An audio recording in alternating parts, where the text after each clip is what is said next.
My special guest today is originally from London, England, and now resides in Madison, Wisconsin, in the US of A. He's the frontman of the DRL Band, which is a rock and roll band who perform original material. Ladies and gentlemen, I give you Danny Langton. How you doing, sir? Good, mate. Good to be with you. Is it cold there in Madison? Always. Cold in August, let alone January. You got snow at the moment? Oh, yeah, a couple of feet. Danny, you were born in London, and your dad was a guitar teacher and a solo artist himself. Talk us through your early life in the UK. Yeah, mate. I grew up on the east side of London, what was kind of the old Essex, and when London expanded, it's become kind of East London now. And just a very kind of basic upbringing with two up, two down kind of household. You know the way it is in the UK.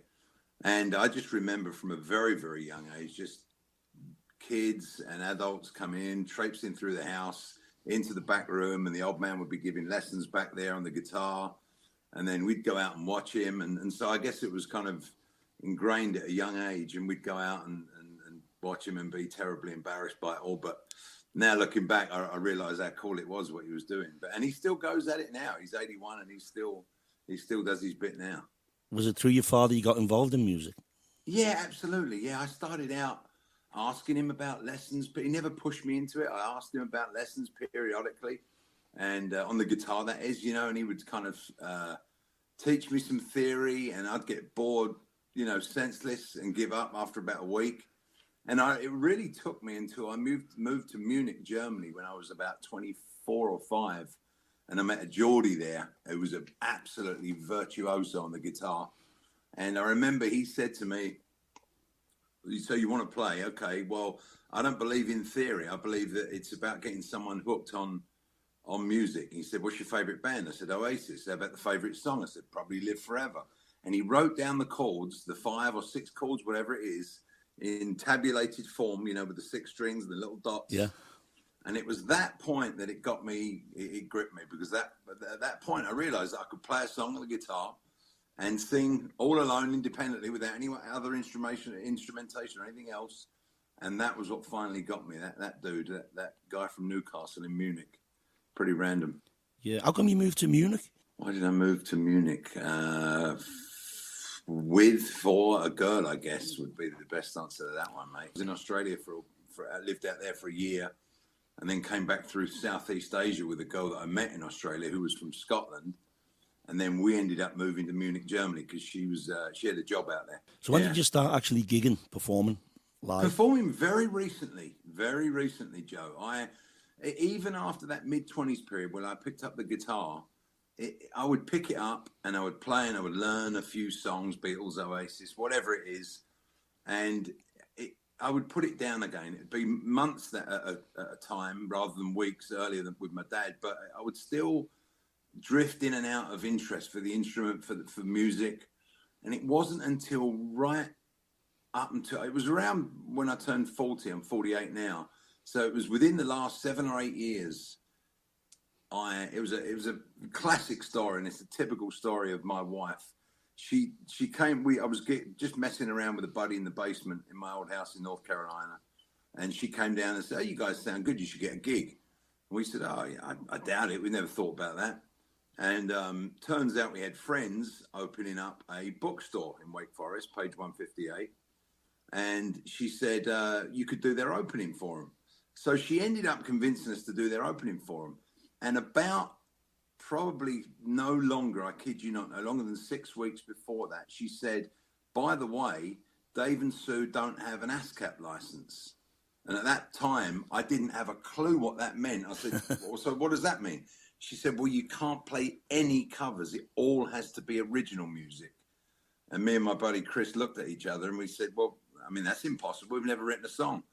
Woke up the next morning and I thought, actually, I've written a little bit of poetry over the years. Why can't I write a song? And that is it. From that point, gigging, writing, I've written over 600 now in the last 8 years, and it's a weekly thing, more so sometimes. Yeah, I don't think there's any turning back now, to be honest.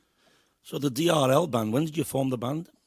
Well, we moved up to North Carolina back in right in the middle of the sort of first wave of the pandemic. I guess it would be 2020, like June 2020.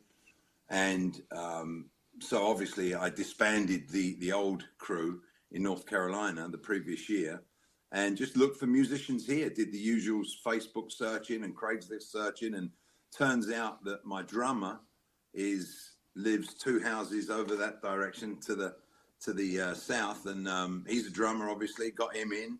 And so then it was really just 2 to get. And I ended up getting a bass player and the lead guitarist, who have both kind of been in the music scene here in Madison for a while.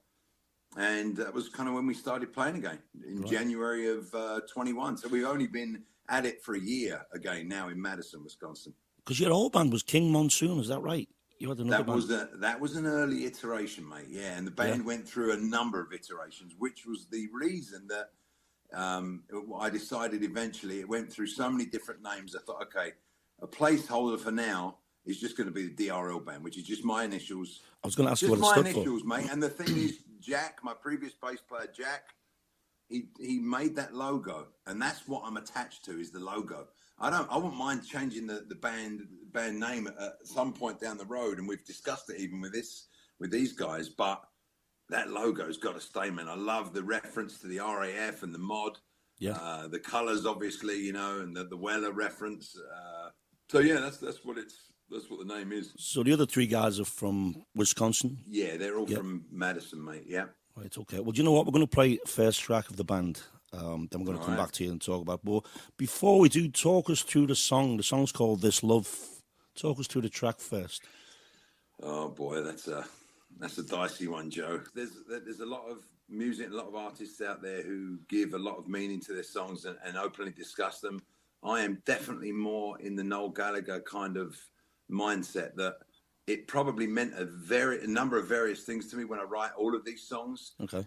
But they're almost always abstract and almost like self-counseling sessions for myself about myself, about relationships around me. But they're very, very rarely written sort of direct and deliberate, you know? Right. So it's just a case of interpretation. You make of it what you will and derive what you can from it, you know? Okay, this is the first track we're going to play today. DRL Band. Right, this mate. is This Love.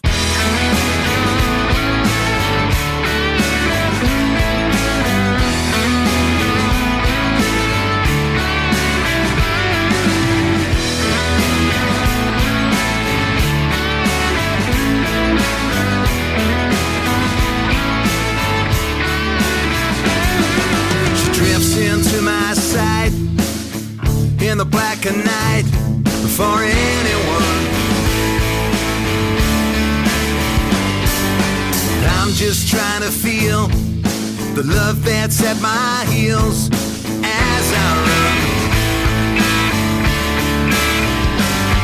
I run to hide away, to live for another day.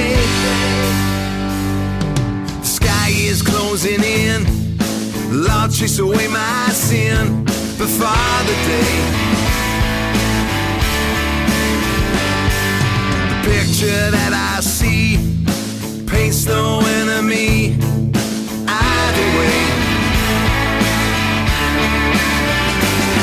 But still I hide away, too scared to live today. For this love that we found on Cupid's arrow bound, for space on hallowed ground.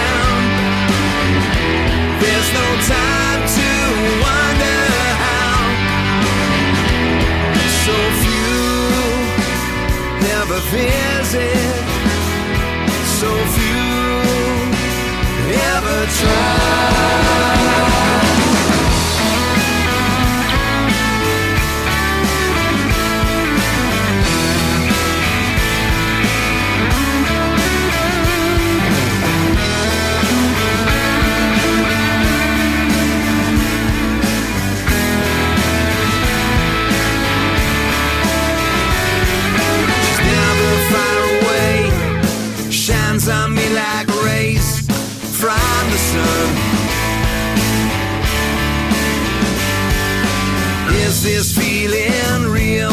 Will you ever steal my heart away? But still I try to hide what really lives inside.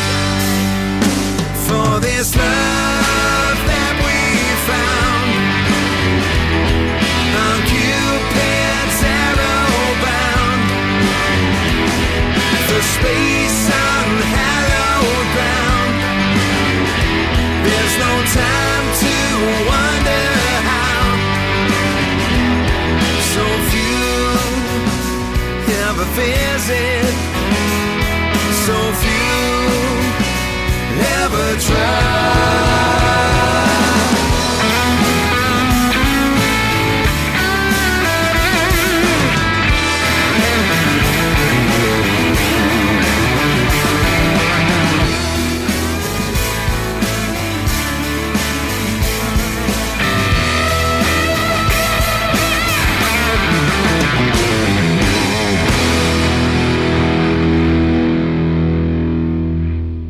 I hear a little Tom Petty in that. You're not the first person to say that, Joe. In fact, we had a rehearsal last night, and there was another song that's come up. That's 2 or 3 songs now that I've written.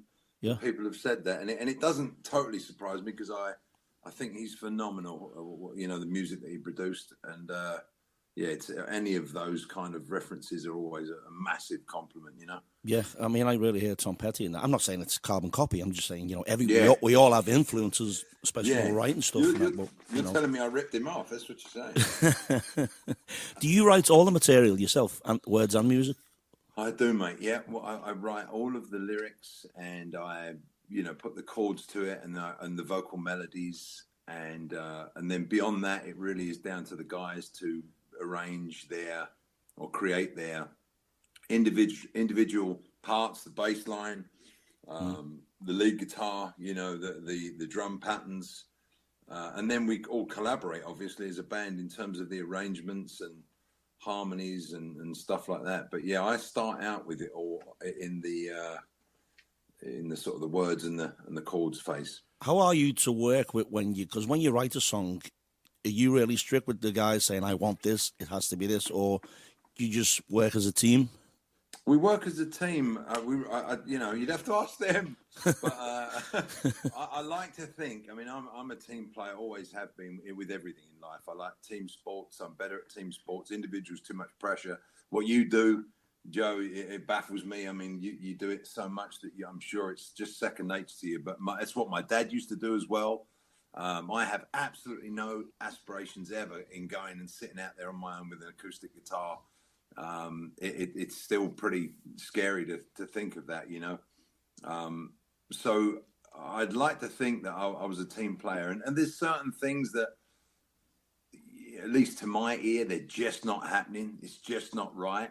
Yeah. And then I think if you feel that strongly about something, then you have to say something. But other than that, the drummer's got to be happy with the pattern he's playing, and the bass player's got to be happy with the bass line that he's playing, and the same for the lead guitarist. So that's what I like about a band. It's the collaboration, and it's everyone's song, by the time it's finished. I do solo acoustic. I've just recently recorded a song, and I brought a band in with it. We've never played it live, just in the studio, but right. I just said, this isn't really my style of song to compare with my past stuff. I got Ed Conway in from Howl at the Moon, and he played piano, honky-tonk piano. Wow. And I just let them loose, Sean Orr from Austin on fiddle. And it's a bit folky for me, this one, right? Me on acoustic, we had a stand-up bass and drummer.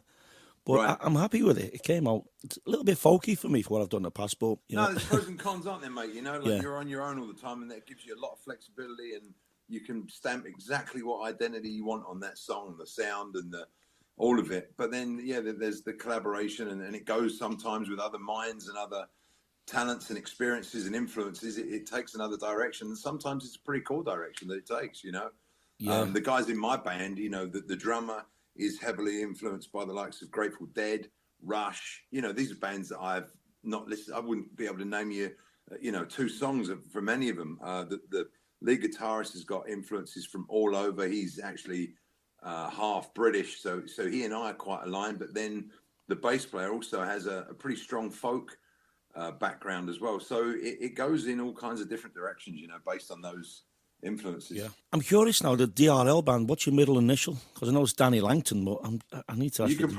You probably guess, mate. Robbie. The long form of Dick. Richard. Okay. The Daniel Richard Langton Band. Yeah, that's it, mate. You sound posh now, like Blair. That's it. Yeah, exactly. Yeah, so you better cut that out. Just leave it at DRL.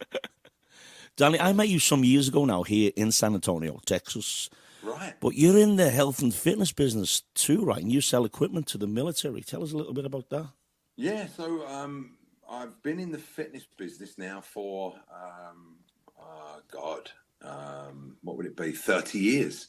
30 years now. Started out bodybuilding, as so many of us do, when we're 16, and went from gym to gym on the operational side of it. And then then I kind of realized that I wanted to get into the equipment side. There seemed to be more money in that, more opportunities, and more of a future. So for me, at least. And so I ended up working for Stairmaster, which did the old steppers. Oh yeah, I remember them. Yeah. So I worked for Stairmaster for a great guy in Germany, Doug, and worked for him over there for 3 years. Learned some German, and then when I moved over here to spend time with now my current wife, Becky, the company was going through some turmoil, and it just worked out very, very luckily for me, because my boss, I had one German boss who was Doug over there. He was an American based in Germany. And then I had one American boss who was a guy, Mike, based in the States. And that's the guy actually that I still work for now, like nearly 25 years on. And it was a case of in 02, there was a position open. They were setting up a unit that was going to deal with the military. And I was lucky enough to get in the right place at the right time. And I'd done a decent enough job for them in Germany and got the job. And literally the rest is history. Been in the same group of guys for the last, nearly 25 years now. Wow, really? Yeah, pretty amazing. You don't hear many stories now where people are with the same employer for 25 years, right? No. There you go, listeners. You heard it here first. A musician with a real job.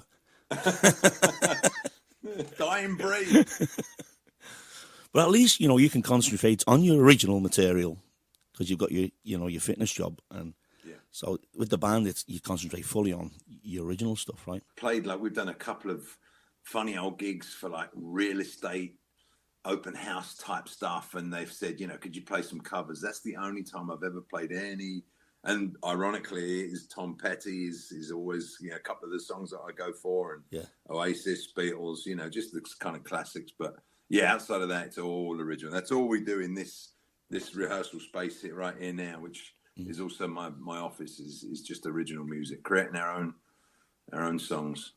Okay, we're going to play a second track. Before we do, talk us through this one, Dan. This is Gravity. Again, mate, it's a tough one. This one actually it means even less than the last one. I don't know. Honestly, I literally can't give you anything on this one. I mean, at one point, the lyrics go, gravity, make no sound. And at one point, I think all three of them in the band thought that the lyrics were gravity makes no sense.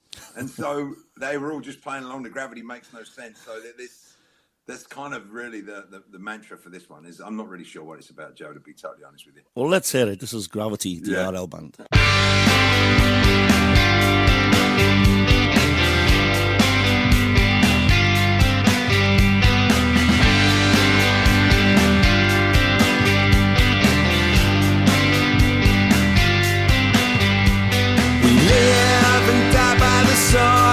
With men and few words, with plenty to say. So tell me, what can you hear? Lend me your ear, nighttime or day. Just like a helter-skelter, we'll take you up and down. No time to hide and shelter, any place in this town.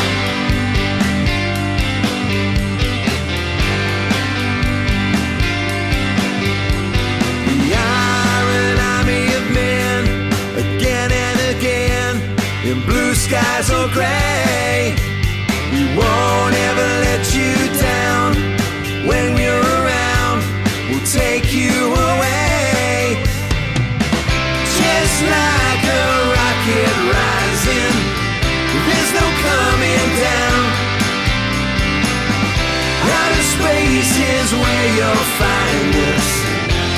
Gravity makes no sound.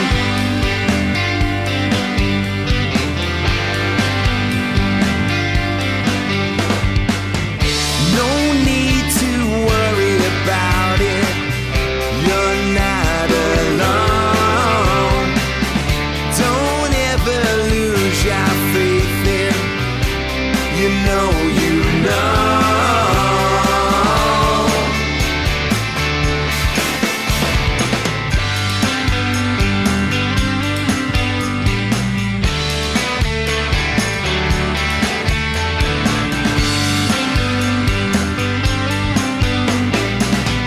Just like a helter-skelter, we'll take you up and down. No time to hide and shelter any place in this town. Just like a rocket rising, there's no coming down. Outer space is where you'll find us. Gravity makes no sound. Gravity makes no sound. Gravity makes no sound.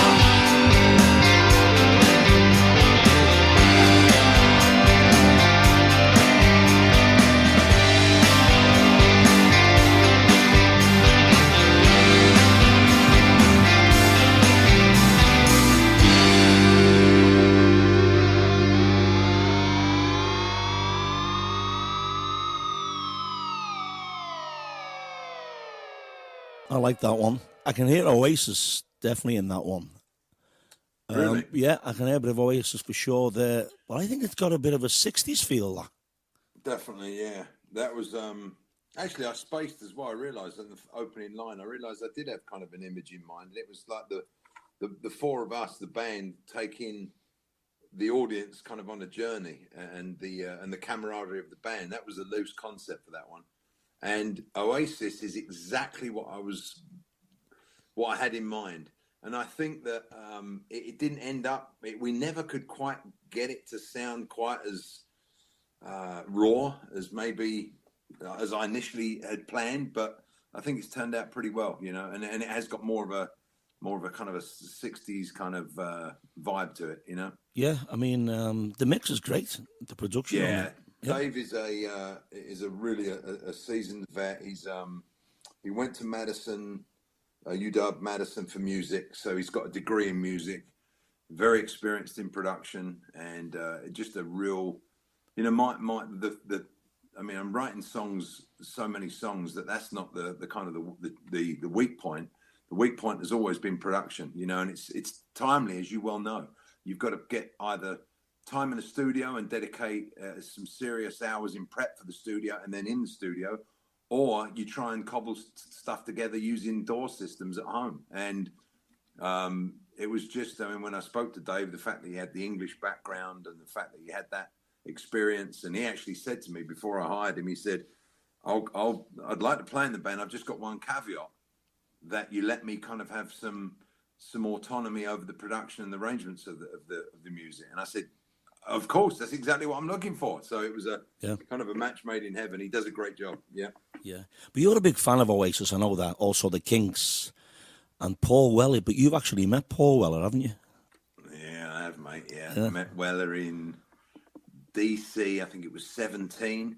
Yeah. We did a trip up there from North Carolina. He was playing the Lincoln Theatre. Now, to the American audience, I know this goes out to the UK as well, but to the American audience, you know, it's a packed theatre, and it's quite probably an ordinary sort of experience. But to the UK listener or the UK fan who knows anything about Weller, he doesn't do many venues of that size. You know, when he goes over in the UK and he sells out pretty big venues within like minutes, you know. So to see him in DC over here, where of course he doesn't have the following here that he does in the UK. Honestly, most Americans haven't even heard of Weller, dating back to the Jam or the Style Council or his solo stuff. But yeah, on that day, we kind of strategically planned it. We got there early, and I was kind of masterminding the whole thing. I said, look, there's that alleyway there. There's the loading bay. They're going to be buzzing around this area. So we went and got a couple of beers. We went back. And as we went back, we saw Steve Craddock, who's one of my favorite guitarists ever. He was walking down Ocean Colour Scene. Yeah. And, been a guitarist now with Weller for nearly 25 years, I think. He was kind of refers to Craddock as his lieutenant. So Steve's walking down. And so immediately I made a beeline for Steve and said, hey, Steve, how you doing? And just a total chilled out dude walking along with his little vape pipe and just soaking up the rays in a kind of warm Saturday afternoon in DC. And I said, so you know what I'm going to ask, where's the man? Is he? And he said, oh, he'll be around a bit later. She's coming down with his wife or something. So I said, all right, great. Well, great to meet you. We took a photo with him and went back to the pub. And I said, right, we don't have long. So we're in the pub and a few of them, like a couple of the American lads, they didn't give a monkeys about Paul Weller. It's like, yeah, we want to stay in the pub. I said, no, please, we got to go right now. I had another British guy with me from Yorkshire, Rob. And so he was more up for leaving as well. So we said, right, let's go. And as we walked back, we got to the alley, looked left, and I said, oh, my God, that's him. And we saw him walking towards us from 150, 200 feet away. And so as we sort of walked towards him, I had all of that time just to totally crap myself, and it was not my best effort, mate. I tell you, I mean, I've been in sales and people have said I've got the gift of the gab for the last 30 years of my life. That was not the case when I met that man. I just absolutely crumbled. Really? Yeah, it was a mess. Yeah, he's just someone I've been listening to for so long, and he's just what he's like in the UK. He's an icon. There's not many above Weller. He's the mod father. He goes way back, doesn't he? Yeah. There's the likes of Paul McCartney and honestly, the Stones. There's the likes of those guys that are probably like an extra higher tier. But outside of that, he's right up there. He's bigger than anyone that's been in the UK for the last, what is it now? I mean, God, 79 was the Jam, I think, right? 78, 79. So it's got to be, yeah. 40 years, Yeah, I mean, you look at the Jam, and as you say, the Style Council, totally different style. Yeah, and that's what I love about him, Joe, is that I always feel like when I listen to Weller and I get my inspiration, a lot of my inspiration from Weller's writing, I always feel like through him is filtered at least 5 different genres of music, which therefore filters through me into a pretty broad, or a diverse sort of range of writing and sounds. And it's amazing the way he does that. It's every album is it's almost like every album has been written and produced by a different artist. It's so different. Yeah, I mean, for me, Stanley Road, what an album that was. Yeah. Fantastic album. Yeah, absolutely, mate. That might still be my favourite. I don't know. Yeah. Do you tend to go for that British sound then with your band? Is that your aim for the band sound-wise? I mean, yeah, absolutely, 100%. With a couple of caveats. So I was and still am heavily influenced by Nirvana and Alice in Chains and Chris Cornell. Really only started getting into those guys more recently, although I've always liked Nirvana. But it's like anything, the movement was a lot more than Nirvana. But for the average Joe like me, all you know about is Nirvana until you start digging in deeper and finding out more. And then you start uncovering some of these other bands. And so some of that is an influence, especially on some of the more recent stuff we've been working on. Yeah. Acoustically, we're trying to pull off, those kind of MTV vibes. Like the 2 best MTV performances ever in my mind was the Nirvana performance and then the Alice in Chains performance. And I think we're doing pretty well. Some of the new stuff is sounding fantastic. But yes, outside of that, it's all I know, Joe. It's all I've ever listened to. I had it kind of rammed into my ears from a kid. It was the Beatles, it was the Kinks, it was the Stones, and that was it. There was music always on, and it was always that. And then the 90s with Oasis, and it was kind of all over from there. Well, I was always a big fan of the Kinks too, man. I'm a big Ray Davis fan, and his solo stuff. Yeah, he's still at it. Yeah. Well, when you look at the songwriters of that time, a lot of them are in the shadow of Lennon and McCartney. Even George Harrison, the classics he wrote, he was still in the shadow, no doubt, of Lennon and McCartney. But Ray Davis, fantastic songwriter. Yeah, I think you could argue, and I think many people have, and it's right to do so, is that really everyone's in the shadow of Lennon and McCartney. I mean, and by everyone, I mean literally everyone. And obviously they got their inspiration from the American South and the black music that was going on, you know, in the 20s, 30s, 40s. So it's not like they were totally original, but they changed things. They were a game changer, and everyone who's come around in any form of kind of guitar music since, I think, is in their shadow to some degree, you know? Yeah, yeah. Yeah. So what artists do you listen to at the moment? I know you've got your favourites of Weller. Any from over here? Not so much, Joe. No, I'm not. I don't have a very optimistic view at the moment of music and the way it's going. You know, I've got a 14, nearly 15-year-old daughter. Yeah. And the music she listens to, I just can't see it. I can't see anyone, even the guys now who are, you know, my daughter's age and are listening to it, can't see them remembering these songs in 5 years' time. And if you think about the impermeable nature of some of the songs that come from the 60s and the 70s, it's a different. I don't know if you know a guy. Do you know a guy by Rick Beato, Joe? I don't know Rick Beato. Very, very good. He's a producer, YouTuber, a teacher, very, very good musician. He just did a video on this, a YouTube clip, and he's talked about why is old music beating new music, and he goes on to talk about it for an hour. And, you know, he talked about the phenomenon of walking into places where there was an audience of 30-year-olds and younger, and they're all listening to the songs that were made before they were even born. Yeah, you know? I mean, some stuff's timeless. The times I've seen Tony Bennett and the amount of young people in the audience. Yeah, and the way it is now as well with the streaming, you know, there's many artists that have talked about this as well, but it's kind of the death of music as we knew it. Because now, like to hear new bands, you sort of needed some sort of direction because you're just flooded with millions and millions and millions of artists.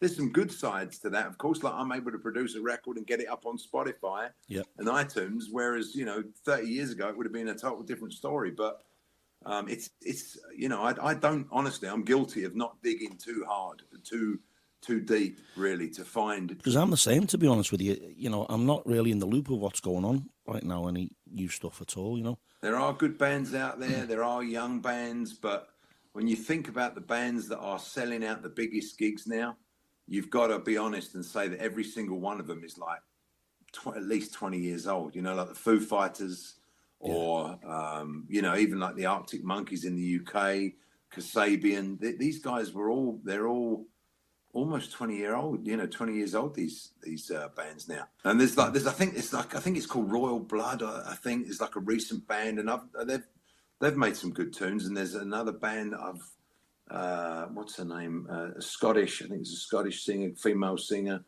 Can't remember, but they're out there, but it's just not that easy to find. Yeah. And when you've got limited time on your hands, and you think to yourself, okay, I'm going to listen to half hour of music. What are you going to do? You're going to try and start digging around, or am I just going to go, boom, Kinks playlist, or whatever it is? You know, it's easy. It's an easy trap to fall into. Yeah.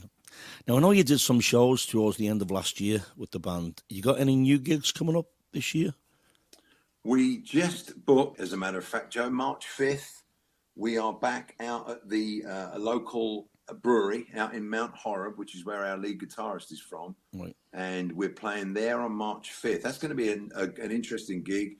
I'm looking forward to that. I'm going to do that with just my bass player, Ryan, who is extremely talented vocalist, guitarist, bass player.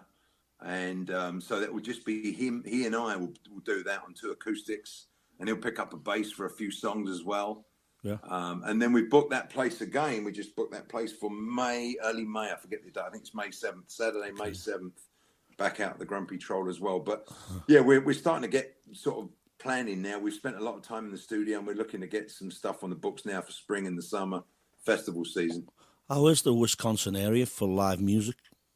It's fantastic, mate. You know, it's obviously it's a seasonal state up here. There's not too much or not as much going on in the cold months of December, Jan, Feb, March. But as with many places where you have those extremes, people go absolutely nuts in the summer. So it's lakes, it's beer gardens, it's live music festivals, because you're locked up for 3 months of it or 4 months of it in the winter. So it's a great scene. And as you know, the Madison area specifically has got a fantastic heritage. Nirvana, a lot of people don't know this, but Nirvana recorded some of their first Teen Spirit stuff. Some of the demos were done with Butch Vig right here down the road, 15 minutes from my house. So Madison has always had a strong affiliation for the arts, and Milwaukee as well. About an hour east of here is also a strong rock scene. And coming from North Carolina, it's kind of nice because there is more of a rock influence up here, whereas North Carolina was a little bit more folky, bluegrassy, country sort of stuff, I was going to say, any plans to perform out of states? Or are you just sticking to where you are at the moment? Well, I'd love to perform in the UK at some point, mate. I will have to do that at some point, by hook or by crook. But as for getting the band, mate, the band members over there, it's my cousin in Australia said that she would front the entire trip. Paulie, if you're listening, thanks for that. We've got to do that one. We'll do that one. Yeah, you want to open for us, Joe? Maybe she can Let's get do your it. plane ticket as well. Yeah. Well, maybe I can open for you in Madison. Oh, yeah, absolutely, mate. That'd be great. Yeah. Yeah, I'd love to come down there. We maybe do a Texas tour, or you do a Wisconsin tour, or both. Okay. That'd be great. What's the best platform for people to find out more about the band? I mean, we're kind of everywhere now. Reluctantly, I was sort of strongly encouraged, shall we say, to start doing social media. Yeah. I'm not a huge fan of it, to be honest with you, Joe, but I realise now that it is obviously the only way. So we're on Facebook, we're on Instagram, Twitter, and then of course we've got our own website. So I mean, any of those, Bandcamp, I think we've got Bandcamp, SoundCloud, and some others as well. Yeah, I was going to say, is the music available for download too? So you can actually download the music. Yeah, I believe so, mate. Yeah, on Spotify. I think that's how Spotify works. I'm not a big Spotify user. I normally use iTunes, but you can download the stuff that we're releasing out on those channels. Okay, we've got one more track to play. This is your latest release. You want to talk us through this one, Paradise? Yeah, I mean, this does have a little bit more of it's kind of a somewhat sordid, somewhat hopeful, somewhat tip of the hat to paradise and what people's version of it might be in the afterlife. I guess that's kind of where this one was going. Let's play this song. This is DRL Band and Paradise.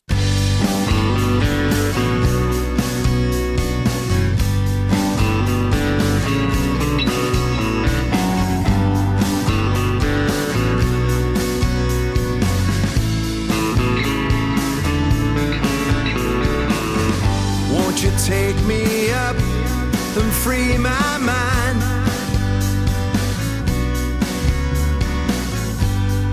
Wake me up when I've done my time.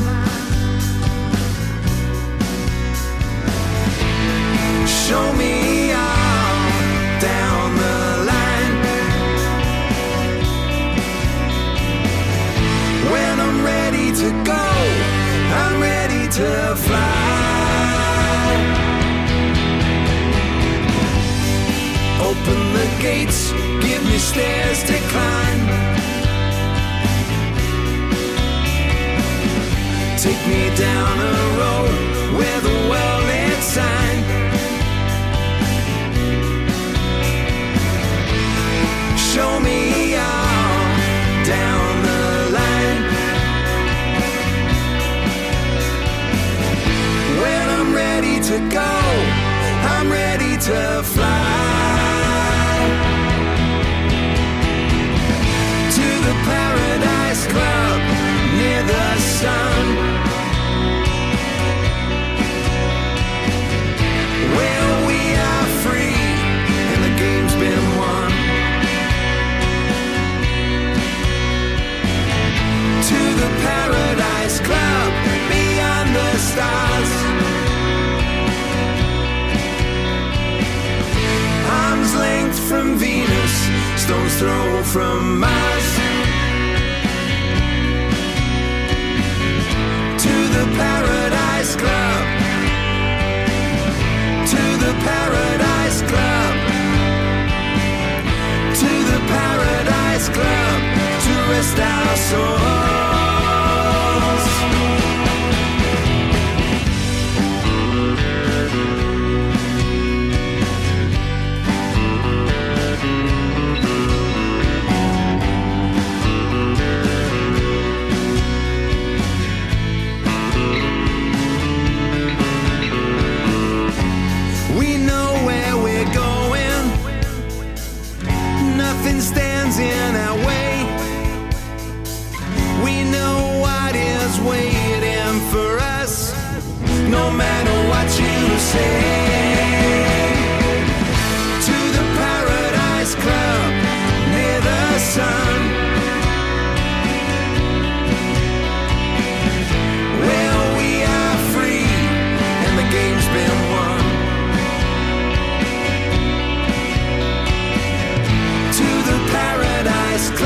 throw from Mars to the Paradise Club, to the Paradise Club, to the Paradise Club, to rest our souls, to the Paradise Club near the sun, where we are free and the game's been won. To the Paradise Club beyond the stars, arm's length from Venus, stone's throw from Mars, to the Paradise Club, to the Paradise Club, to the Paradise Club, to rest our souls.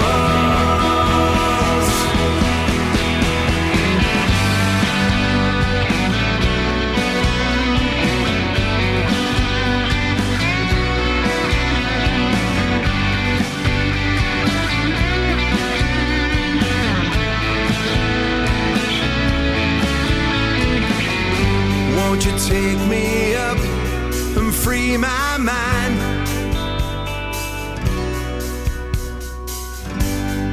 Wake me up when I've done my time.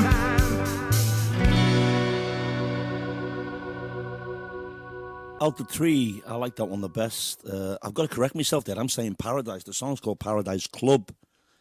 Paradise That's Club. right, mate. You know, your songs are very melodic, Danny. Really easy to listen to, and I really like the harmonies. And that's got a great melody, that one. Thanks, mate. Yeah, that has got a good sound to it. One of the I've used like references over the years, and most of my band mates have said, "No, I'd rather not know. Let me just start out doing whatever it is I hear and the vibe that I get from the song." But Dave, the current lead guitarist, is very open to me doing what I've always wanted to do and say, "This is what I'm trying to achieve in this," and that was one of them that you kind of. You sort of want to go a little bit down the Dire Straits kind of avenue a little bit, and don't know whether we achieved it, but that's sort of some of the tones I think that Dave's going for on his guitar, and it is pretty melodic, Yeah, that's my favourite of the three. Danny, It's been a pleasure. Thank you for joining us today. Have you got any plans to come to San Antonio soon? Yes, mate. I should be over there in the next few weeks, as a matter of fact. So I should definitely be in to see you. I'll look forward to catching up. Buy you a Guinness or two or three or four. And I'll do the same with you as well. Danny, it's been a pleasure, mate. Thank you for joining us today. Appreciate it. Thank you, mate. Thank you very much for having us on. Really appreciate it, Joe. Great stuff.